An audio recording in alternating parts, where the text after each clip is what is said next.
ദൂരെ ദൂരെ കടുകുപൂത്ത മഞ്ഞപ്പാടങ്ങൾ, ആപ്പിൾ പൂക്കൾ, മഞ്ഞുമലകൾ. ഈ ഭൂമിയിൽ ഒരു പാരഡൈസ്, ഒരു സ്വർഗമുണ്ടെങ്കിൽ അത് ഈ താഴ്വാരമാണ് എന്ന് നമ്മൾ പറഞ്ഞു പഠിച്ചൊരു സ്ഥലത്താണ്. മനുഷ്യരക്തത്തിന് നടുവിൽ ഒരു പെൺകുട്ടി അനാഥം എന്ന വാക്കിന്റെ പ്രതീകം കണക്കെ പ്രിയപ്പെട്ട വലിച്ചാരെ മൗനമായിരിക്കുന്ന ഒരു ചിത്രം ഒരിക്കൽ കൂടിയൊന്നും കാണാനാവില്ല. ആ നിശബ്ദ വേദനയ്ക്ക് എന്തൊരാഴമാണ്. ആ കൈകളിൽ കിടക്കുന്ന ചുവന്ന കുപ്പിവളകൾ മിണ്ടാതെ പറയുന്നുണ്ട്, 6 നാൾ മാത്രം നീണ്ടൊരു മധുവിധ മധുരം. ആർത്തു പറയാൻ പോലും പാങ്ങില്ലാത്ത പകപ്പിൽ ആ ഇരിപ്പിൽ നിശബ്ദം നിസ്സഹായം ഇടനെഞ്ചിലൂടെ ഹൃദയത്തിന്റെ ആഴത്തിലേക്ക് വിഷം തേച്ച ഇരുമ്പാണികൾ അറിഞ്ഞു കയറ്റും പോലെ കുത്തിവലിക്കുന്നുണ്ട് ആഘാത വേദന. ഈ രാജ്യത്തിന്റെ കൊക്കിന് ജീവനുള്ള കാലത്തോളം മറക്കാവുന്നതാണോ? വൈധവ്യങ്ങൾ, പുത്രദുഃഖങ്ങൾ, അനാഥരായ മക്കൾ, ആ 29 പേരുടെ ജീവത്യാഗത്തിന് കാരണക്കാരായ ചെറുത്താന്റെ മക്കൾക്ക് സ്വപ്നത്തിൽ പോലും മാപ്പ് എന്ന വാക്ക് മിണ്ടാവതാണോ, പൊറുക്കാവതാണോ? അന്ന് പത്താൻകോട്ടിൽ, പുൽവാമയിൽ, ഉറിയിൽ, അമർനാഥിൽ, റിയാസിയിലൊക്കെ കുരുതുകൾക്ക് ശേഷം പറഞ്ഞ പോലെ അടിച്ചുവെച്ച മട്ടിലാണ് റെഡിമെയ്ഡ് പ്രതികരണം. ഞങ്ങൾക്ക് പങ്കില്ല എന്നാണ് പാകിസ്ഥാന്റെ പറച്ചിൽ. വെറും വ്യാജ വർത്താനം. എന്നിട്ട് അലങ്കാരം പോലെ അയൽ രാജ്യത്തിന് അനുശോചനം. ആർക്ക് വേണമണോ കൊണ്ടുപോയി പുഴുങ്ങി തിന്ന്. നിങ്ങളുടെ ആത്മാർത്ഥതയില്ലാത്ത വെറും വാക്ക് മിസ്റ്റർ ഷഹബാസ് ഷരീഫ് അഥവാ രാജ്യത്തിന്റെ പ്രധാനമന്ത്രി. സൈന്യത്തോട് നേർക്കുനേർ നിൽക്കാൻ ധൈര്യമില്ലാത്ത പേടിത്തൂറികൾ, തോക്കെടുത്ത് നിരായുധരായ സാധാരണക്കാരെ കൊന്നൊടുക്കിയതിന്റെ സൂത്രധാരൻ സൈഫുള്ള കസൂരി ഹാഫിസ് സയ്യിദിന്റെ വലം കൈയാണെങ്കിൽ, ഇന്ത്യ വിരോധം കൊണ്ട് പിഴച്ചു പൊളിച്ച പാക് പട്ടാളത്തിന്റെ തലച്ചോറാണെങ്കിൽ, ISIയുടെ സാമന്തനാണെങ്കിൽ ഞങ്ങൾക്ക് പങ്കില്ലെന്ന പച്ചക്കള്ളം പാകിസ്ഥാനെ പോയി പള്ളി പറ. മറന്നവരാണ് നിങ്ങൾ. പരാജയത്തിൽ ഉളുപ്പില്ലാതെ മുട്ടുകുത്തി ജീവന് വേണ്ടി തണ്ടിയ മേധാവി നിയാസയെ ഞങ്ങൾ വെറുതെ വിട്ട നാണം കെട്ട ചരിത്രം. കാർഗിൽ തിരിച്ചോട്ടം, ബലാക്കോട്ടിന് നീലാകാശം നിറഞ്ഞ മിറാഷ് വിമാനങ്ങൾ, താഴെ ചാമ്പലായി ചത്തുമലച്ചു കിടന്ന ഹാഫിസ് സയ്യിദ് അടവച്ചിറക്കിയ അന്തകവിത്തുകൾ, മരണവക്താക്കളൊക്കെയും മറന്നതാണെങ്കിൽ പഠിക്കുന്നില്ലെങ്കിൽ കാത്തിരിക്കാവർത്തന ചരിത്രം. ചോര കൊണ്ട് അശനിവാദം. ഈ മഹാരാജ്യത്തിന്റെ പ്രതികാരം തടുക്കാൻ നിങ്ങളുടെ സൈനിക മേധാവി ഉണ്ടല്ലോ. ഇന്ത്യ വിരോധം തലക്ക് പിടിച്ച് വട്ടായൊരുത്തൻ അസീം മുനീർ, അയാളും അയാളുടെ കൂലിപ്പട്ടാളവും കുറച്ചുകൂടി മൂക്കണം. ചെറുക്കാമെങ്കിൽ ചെറുക്ക്. അവിടെ മതം തിരിഞ്ഞ് നിങ്ങൾ പാവങ്ങളെ പോയിന്റ് ബ്ലാങ്കിൽ നായാടിയെങ്കിൽ, വീണവന്റെ മതം ചെയ്യാത്ത ഞങ്ങൾ ഇന്ത്യക്കാർ രോഷത്തിൽ എരിയുന്നുണ്ടെങ്കിൽ, വിനാശകാലെ നിങ്ങൾ ചിന്തിച്ചത് ഞങ്ങളുടെ സഹോദരങ്ങളുടെ ചോരയാണെങ്കിൽ, കസ്തൂരിയും അയാളുടെ മാസ്റ്റർ ബ്രെയിൻ തന്തമാരും ആയിഷണ്ണി കാത്തിരുന്നോ? വരുന്നുണ്ട് നിന്റെയൊക്കെ അണ്ണാക്കിലേക്ക് റഫാൽ മൊറാഷ് തീർക്കുന്ന വെടിക്കെട്ട്. കൊറിയൻ സാമ്രാജ്യങ്ങൾക്ക് മുകളിലേക്ക് തീമഴ പെയ്യിക്കാൻ ലോകത്തെ എണ്ണം പറഞ്ഞ പട്ടാള ശക്തി, കൂടപ്പറന്ന ചോരയ്ക്ക് പകരം ചോദിക്കാൻ ഞങ്ങളുടെ നെഞ്ചിലെ പ്രതികാരത്തിന്റെ സംഹാര ശക്തി.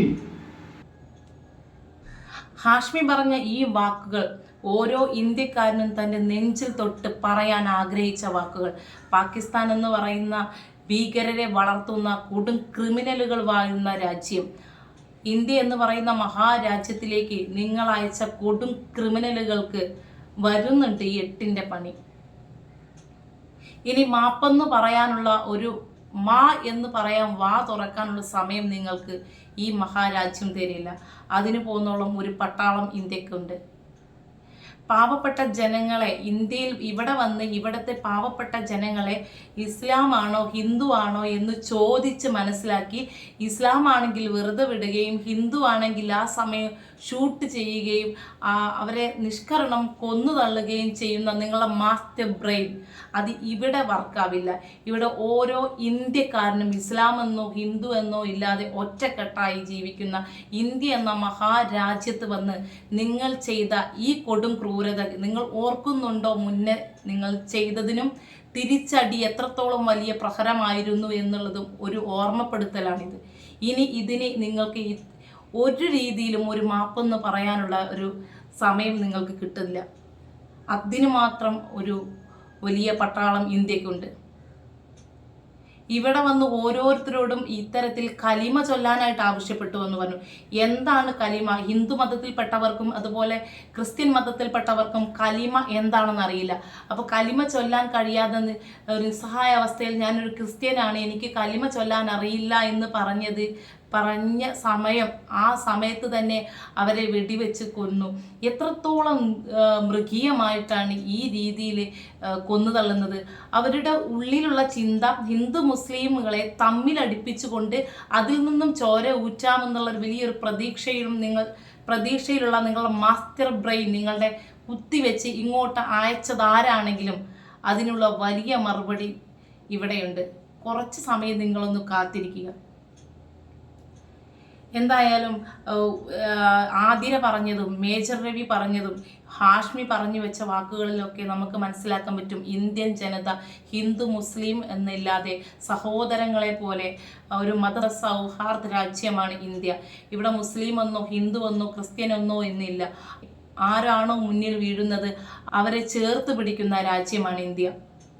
അവിടെ മതത്തിന്റെ പേരിൽ ഭിന്നിച്ച് ഭരിക്കാമെന്നുള്ള നിങ്ങളുടെ ആ ഒരു മോഹം വെറും വ്യാമോഹമായിട്ട് മാത്രം ഒതുങ്ങും. സിന്ധു നദിയിലെ വെള്ളം കൂടുതലും നിങ്ങൾ ഉപയോഗിക്കുന്നു. അത് ഇത്രയും വർഷക്കാലം കൊണ്ട് മരവിപ്പിക്കാത്തത് ഈ ഒരു സംഭവം കൊണ്ട് അത് മരവിപ്പിച്ചെങ്കിൽ സിന്ധു നദിയിൽ നിന്നും ഒഴുകുന്ന വലിയൊരു ഭാഗം ജലം ഉപയോഗിക്കുന്നത് പാകിസ്ഥാനികളാണ്.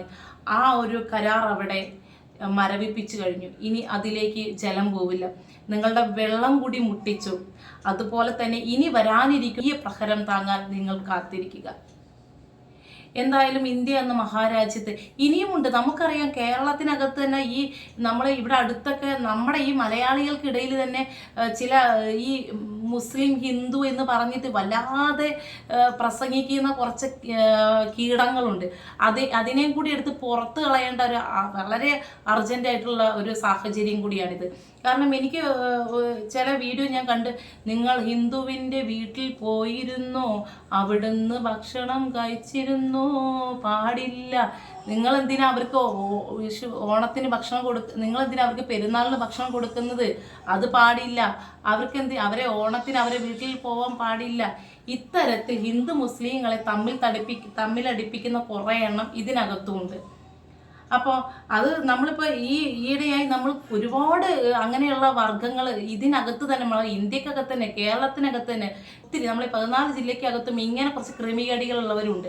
അവരെയും എടുത്ത് പുറത്ത് കളയേണ്ട സമയം കഴിഞ്ഞു. എന്തായാലും ഇന്ത്യ എന്ന് പറയുന്ന മഹാരാജ്യത്തെ ഭിന്നിപ്പിച്ച് ഭരിക്കാമെന്നുള്ളത് ഒരു പാകിസ്ഥാനികളും കരുതണ്ട.